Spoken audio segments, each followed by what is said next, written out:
Why, hello there, friends. It's Dylan from AlternateUniverses here with another round of Modern. We have Krista Oskopinski playing not Boros Obosh today, but Golgari Flyer or The Rock versus Alex Feargang on Boros Burn. Let's get into it. So Krista, her win streak had finally broken at like an incredulous 26-0 or something like that. So she decided to play a different deck this week and gave me the choice between the two. And I saw Golgari cards, and my little heart fluttered, and I was like, oh, let's go. I love black-green stuff. I never play it, besides Yawgmoth, but I love it. And Alex is playing Burn, as he tends to do. That man lives by Eidolon, dies by Eidolon. In fact, I think there's 3 Eidolons in his hand right there. But, let's get into it. Usually I pre-cut this part to where just right before the first land drop. So now we're here. Alright, haha, land drop. Alright, there's a Blooming March into a Thoughtseize. Not exactly what we want to see. When you play a spell that says take 2 damage, and you're playing against Burn, and your opponent's hand is triple Eidolon. That is 3 Eidolons to skewer the critical Lightning Bolt and 2 lands. Good lord. Alright, takes the Lightning Bolt. Passes a turn. I will say, one of the things I enjoy a lot about watching Alex play his deck, is he's very, I'm going to say aggressive, right? Like when he attacks with his creatures, he just kind of spins them at you, and it's wonderful. It's very entertaining, at least I think it is. Alright, there's an Inspiring Vantage of passing the turn.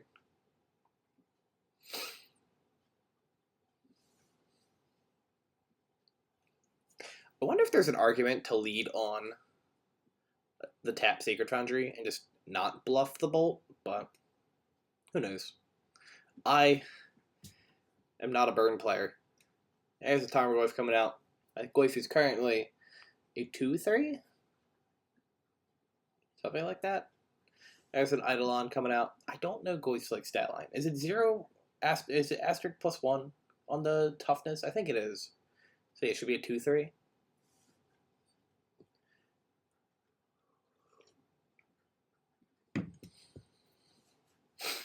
Alright, here's a Scavenging Ooze, gonna take some damage here. Going to 16.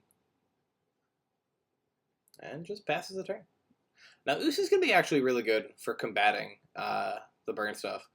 Because as long as there's stuff in the graveyard for Ooze to eat and to grow and get big, of course it can start, like, gaining some amounts of life back, but also just punching through Alex's stuff. So if Ooze just keeps getting bigger, eventually you have to block it. The question is, so what I don't know is again, I do not play Burn. Is it correct to keep that many Eidolons? Like, is it just for the meme aspect of it? Or do you just, like, want to throw as many Eidolons out as possible? Alright, so we're going to skewer the critics on the Goyf here. Alex is going to take some damage for that, going to 15. Like, again, I don't know. I am unsure.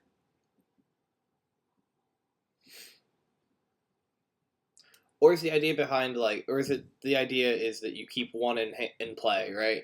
And then if it gets removed, you play another one? I don't know. Alright, 3 mana playing a Grist of the Hunger Tide. Using that really cool full art for Modern Horizons 2, which I'm not going to lie to you, kind of forgot that the art even existed. I feel like most people at the shop who play Yawgmoth or any black-green deck that can utilize Grist, I feel like I always see them use the original art. I don't know if that's just because like that's what they have access to, or if that's like a preferential thing. But I think that one's pretty cool. That one's like pretty imposing. I think the sketch art is like the quote-unquote scariest of them, because it just looks like a horror monster. Not that that one, or any of the Grists do, but... And has the insect tokens. Krista is always prepared. Kind of impressive. Alright, so Alex has a Boros Charm, 2 Eidolons, a Goblin Guide in hand, and an Arid Mesa. Going to attack into the Grist. Trying to present 2 damage. This is just going to chump block with the insect.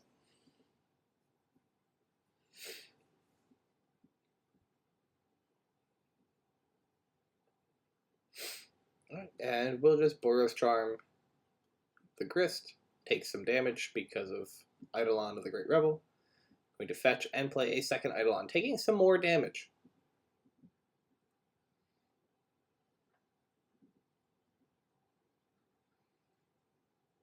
Is Eidolon 3 or less? Has Burn ever, like, played, or has Burn tried Fury in the sideboard?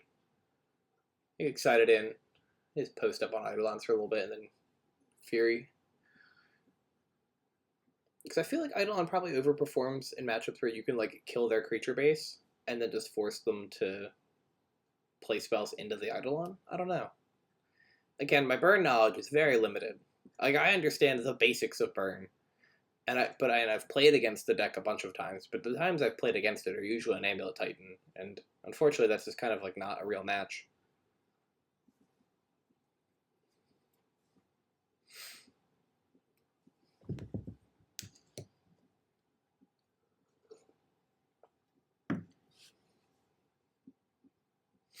Alright, 2 mana.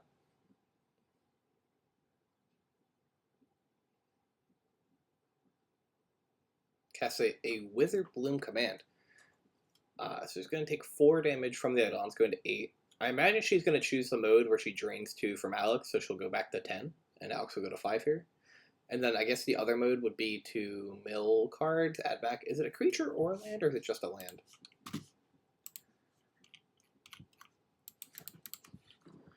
Wither Bloom command. Choose 2. Target player mills 3 cards, and you return a land from your graveyard to your hand. Okay. Destroy target creature non-land permanent with mana value 2 or less, or -3/-1 until end of turn for a creature. Or the 2 life. Okay. I'll tell you what. When Strixhaven came out, I was such a big fan of the Golgari stuff, or the Witherbloom stuff. I played a lot of a really bad black-green sacrifice deck in Standard. It was just so much fun. And then I drafted Witherbloom so many times in that format. Which, I'm not the greatest limited player. I find it fun, just not the greatest. Alright, fetch it out here with the Verdant Catacombs, going to 9, or higher than 9, because, yeah, going to 10, it's because Scavenging Ooze. Eating some things.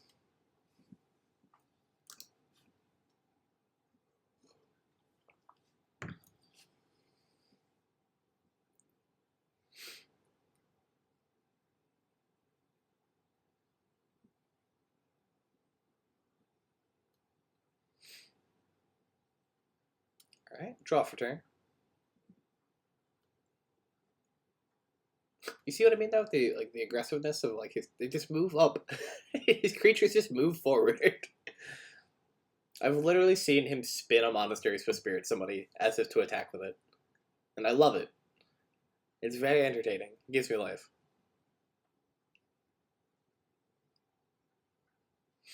Alright, we're going to sacrifice a Sunbaked Canyon the second time in a row to draw a card.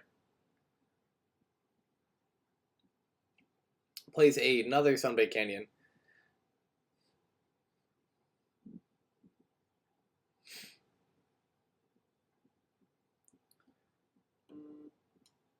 Alright, Ooze is going to eat some cards here.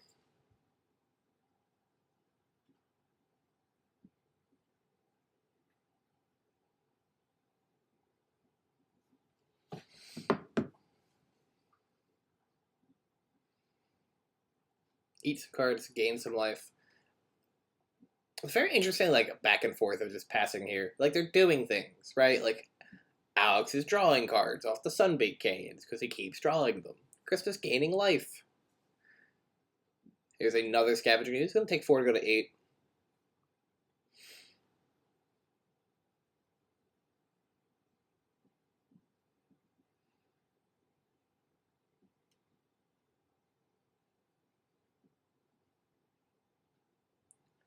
Right, Alex, once again, sacking to draw a card.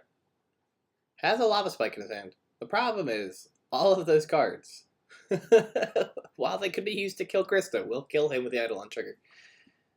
He can't cast Goblin Guides right now. Can't cast the Lava Spike. I cannot tell what the 4th card is.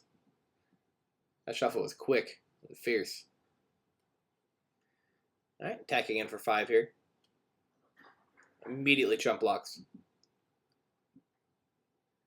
Passes up turn. Alright, picks up a Monastery's Whisper.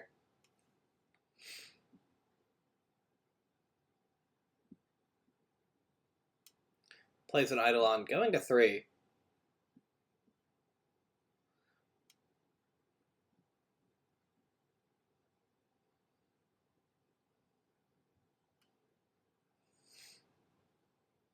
Chris is going to eat the Eidolon from the graveyard.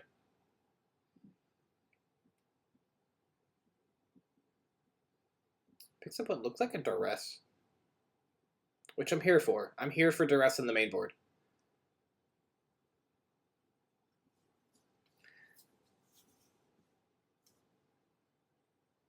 Alright, attacking in for 8.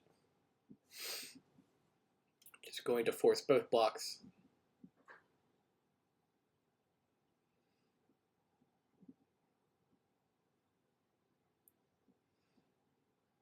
Alright, there's the Duress.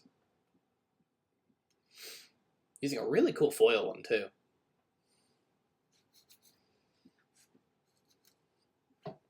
I am under Duress. Ah! Alright, what the hell do we got in hand here? Searing Blaze, Gobble Guide, Monastery's Whisper, Lava Spike, Skullcrack? What is the one on the far right? I'm gonna hope it's Skullcrack. It's probably not. Someone will let me know down in the comments. And they will question how I do not know what cards in Burn look like. And it's okay, I welcome it.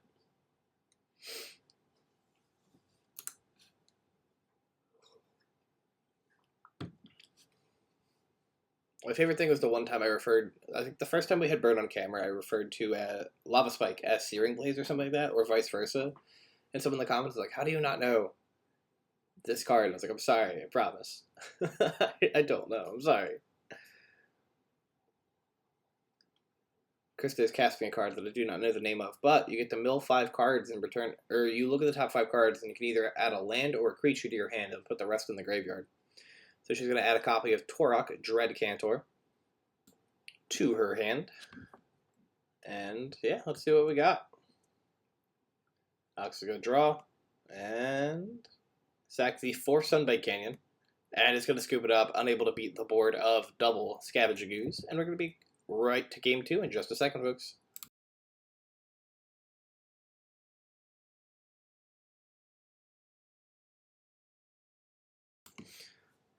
Alrighty, here we are, game 2. We got Alex on the play, going into a Arid Mesa, probably getting a...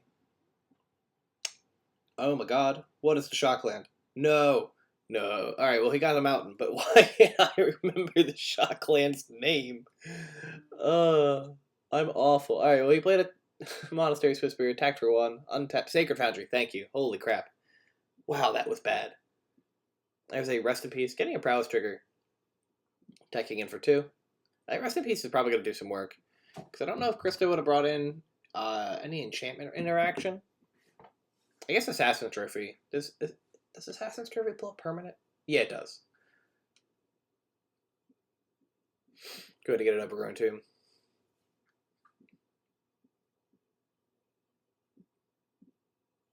I don't know what it is about Golgari. I love the combination so much. I was discussing with my coworker maybe a week or 2 ago. We were talking about like favorite color combinations, and he was like, you know, your has to be mine has to be Izzet. I play a lot of Izzet in Modern Legacy and any other format I attempt really. And I was like, yeah, you know it is, but I was like, Golgari for some reason is like number 2. Like I love Yawgmoth, but I've always just like loved the cards Golgari has access to, which is funny because I don't like Jund. Like I despise Jund. But Golgari I'm here for. Like I don't get it. Where's the disconnect? I love red cards. Alright. There's an Inspiring Vantage, attacking in for 1 again. Going to 15, going to Boros Charm. So it will be more than just 1 point of damage coming in here. Going to play the card that looks at the top 5 for a creature. Ooh, Dothy Voidwalker. Love that card. I will say, the biggest disappointment to not having as much Tron in the shop anymore will be the fact that I don't get to see people have Dotha on the board and go Thoughtseize and take the Tron player's Ulamog. One of the best things I've ever witnessed. Because you get the cast trigger too, which is atrocious. Like, it's just not okay. But I love it.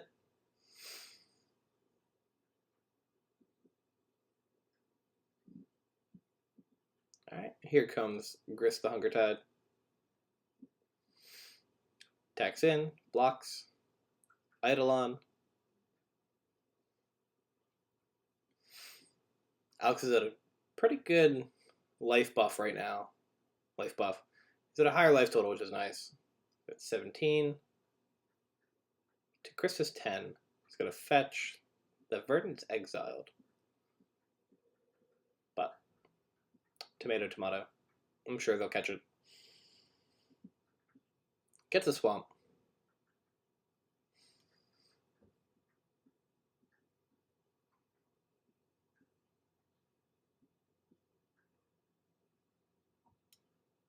Oh, okay. Plays a crime and punishment. Or, probably just plays the punishment part of it. Destroying everything at 2 mana or less. Also pops the Rest in Peace.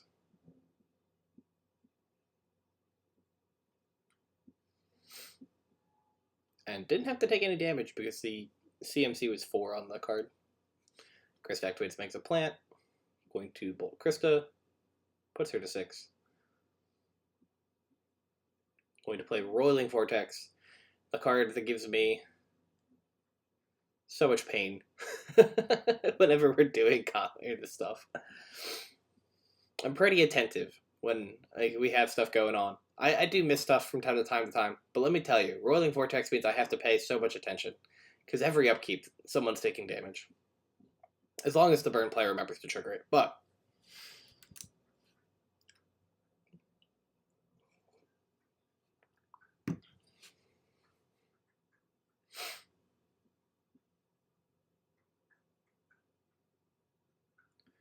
Alright, Scavenging Ooze going to...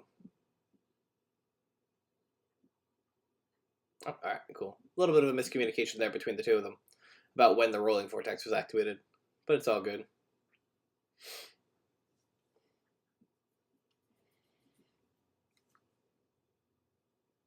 Alright, Grist's gonna activate, make another plant. Where are my... You ever misplay something and just don't know where it is? It's me right now, with my Yawgmoth deck. Is that information irrelevant? Yes. Yes, it is. But... I figured it should be verbalized. What is the other... it's a Skullcrack. Or what I assume is Skullcrack. Vortex is going to do a damage here.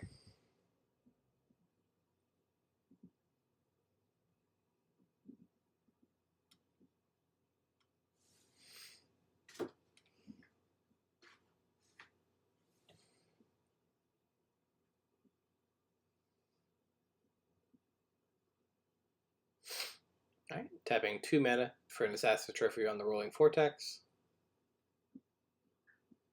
It's going to activate the Vortex to pay a red. Or pays a red, that way Krista cannot gain life this turn.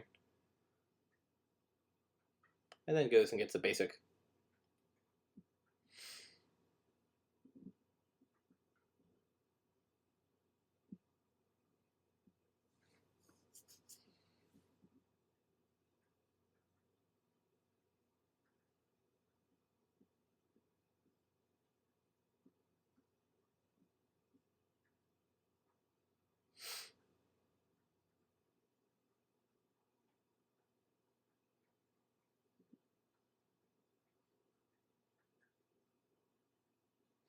Cool. Same thing with the miscommunication about the Rolling Vortex. Attacking in for 2.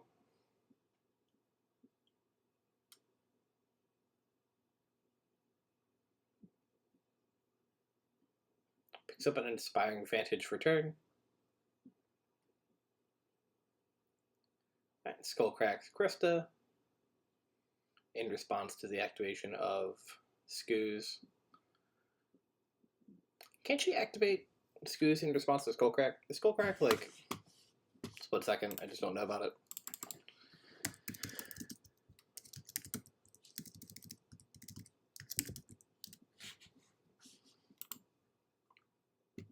Players can't gain life this turn. Damage can't be prevented this turn. But it was Skullcrack in the hand, so I'm pretty proud of myself for that one. Krista's at 1. Not the place you want to be. Does Skoos only gain life if it eats a creature?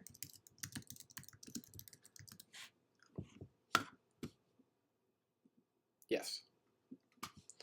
Deathrite Shaman has me fucked up. Not that Shaman's playable really anywhere, but... Alright. There's a Tassiger coming out here, delving out that creature. Attacking in for a bunch. Ux is going to fetch. It's a tap Sacred Foundry, and all he has to do is find a single burn spell, and he's okay. There's a Grim Flare on the board, too. Let's go.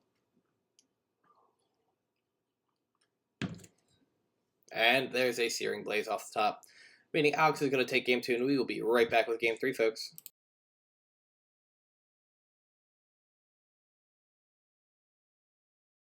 Alrighty, folks. Game 3. Alex should be on the... Or, no, Krista's on the play. Alex won Game 1, or Game 2. My brain.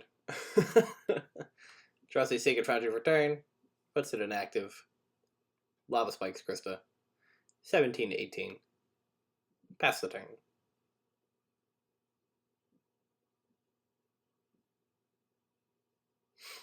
Life totals will get updated eventually. Theoretically.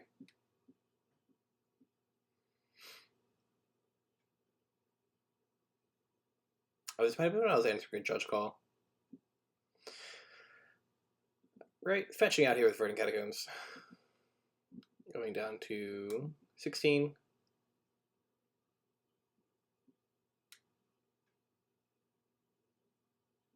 Gets the basic forest, which can be tapped for black because of Urborg. I said Uborg. Oh god, today's been a day.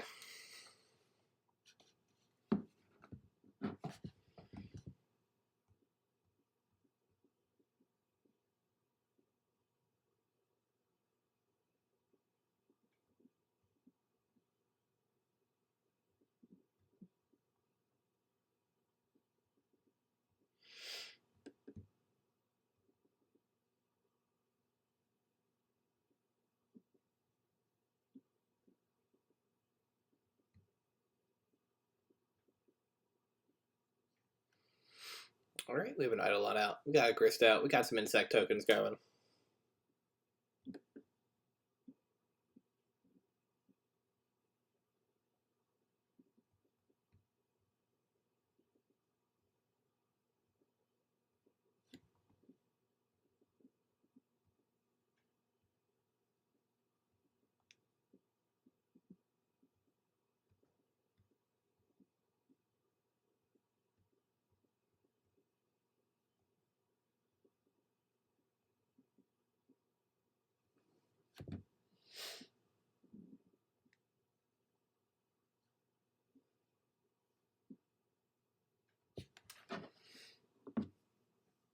Alright, we got a Fatal Push on that Eidolon. And a Witherbloom command coming out here.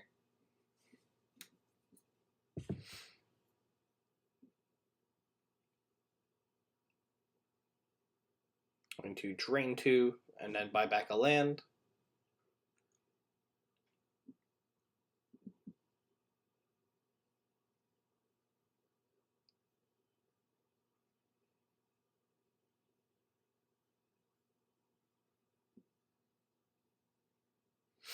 Alright, moves a Duress. Plays out an insect. Alright, going to Bold Chris to go to 6. Now, does he have the other 2 burn spells? There's a What the hell's the name of it? Lightning Helix?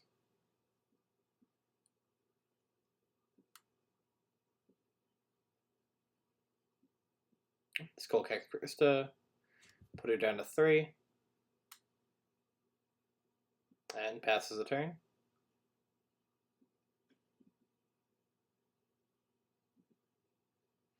Taps for a Torok Dread Cantor kicked. Gets to discard 2 random cards. Hits the Rest in Peace and the Rolling Vortex. Which leaves the Boros Charm still in his hand. Or the Electrolyzed Lightning Helix, whatever it is. Electrolyzed is red-blue. Attacks for 1. Chris is going to make another Insect.